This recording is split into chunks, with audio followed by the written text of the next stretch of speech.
আমরা এখন আছি কালীগঞ্জ ঝিনেদার হাইওয়ের পাশে মাঝদিয়া বাওরের এই যে ব্রিজ, মাঝদিয়া বাওরের ব্রিজ।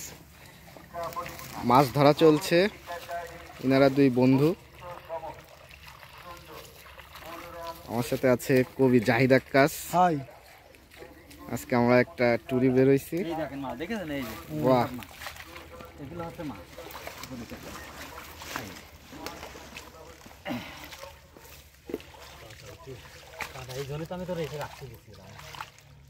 মানে একদম দেশি মাছ, সব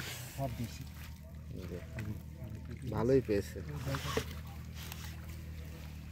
গুরুকে মিস করতেছি এই মুহূর্তে। দেখেন পুঁটি, আমার গুরু আছে মনিরামপুর।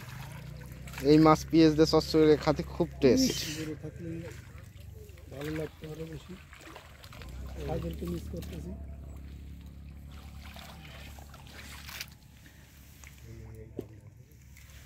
সময় ভালো কাটছে। হ্যাঁ একেবারে ওর বাধা দিতে হবে।